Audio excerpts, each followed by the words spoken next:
Okay, so today I'm going to replace the oxygen sensor on my trainer here. When we were doing some converter testing on it, we found that the front oxygen sensor was not working. So in order to replace the oxygen sensor, I need an oxygen sensor socket, which is going to be a 7/8 or 22 millimeter socket with a cutout on it. The cutout is to accommodate the wiring harness of the O2 sensor. So that way it slides down and the harness comes out the side. So this is a special socket.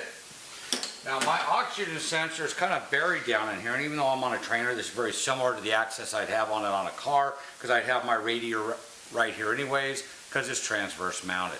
So since it's transverse mounted, the obstacles I'd have would be very similar. So now I'm looking for access, and the mistake that many people make is they're going to put the socket on and start unscrewing it and try to put the ratchet right on here, which means I'm working down here, I don't have good torque, and I'm going to hit my knuckles.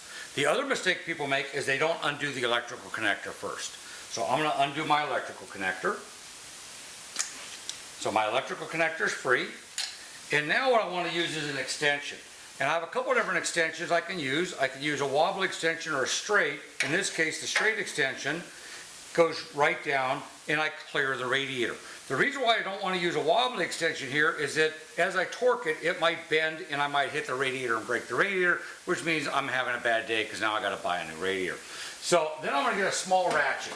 So I like a small ratchet because it's the equivalent of torque. And I don't like to work that hard. So I'm using my small ratchet here.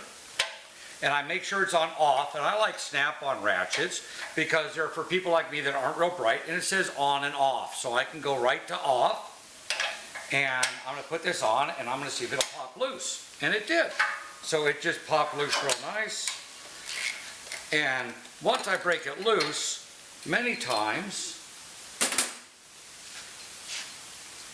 I can spin it out by hand after that. And this one's coming right out. And so it looks like my ratchet was overkill. We can really see it wasn't, because keep in mind, if my ratchet was only this long, I'd have been working really hard. Because it was as long as it is, it took very little effort out here to break it loose. Or if I'm working up here, it's a lot harder.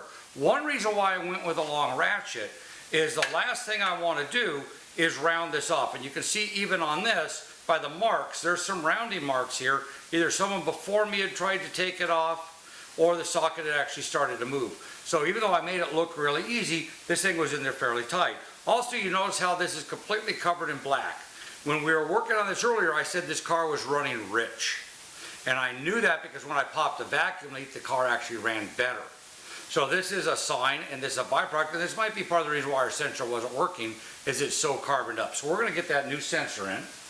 Now, my new sensor came with a little plastic cover over it. This sensor happens to already have NICs on it. Some sensors, if I buy them, I have to get the NIC separately and put it on, but you always want to have NICs on the threads. And now I'm going to install the sensor. Now I always want to start the sensor by hand, and then I can put the socket in. And if you notice, even though I got my long ratchet, my hand is not all the way down the ratchet. I'm only down to about here, because this does not need to be super tight. It just needs to be snug enough to compress the gasket. If I went out here, although I'm not going to strip it out, I wouldn't want to be the person that had to take it out after me, because this is going to want to really stick in here with all the heat on the exhaust. So once it's in there and tight, now I can run my wiring and connect it into my electrical connector. And make sure this is out of the way. And we can see right here, this is moving a little bit and it doesn't really secure well. So I'm going to grab a zip tie. So I'm going to grab a zip tie here. And even though this is close to the exhaust, I think we'll be okay. And I'm going to run this through and tighten it up. And now I'm going to want to trim my zip tie. And just use a little set of this. And these right here are special side cutters. These are for electronics. I have a little bit bigger set also. And these work great because they're going to cut off flush. So I can cut off flush here.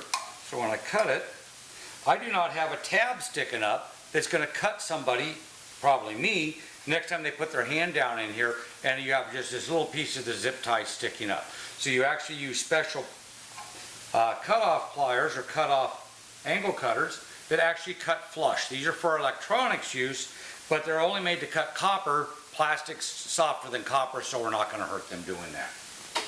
And with that, it's installed and it's all ready for me to test the car and see how it works. Thank you very much for your time today.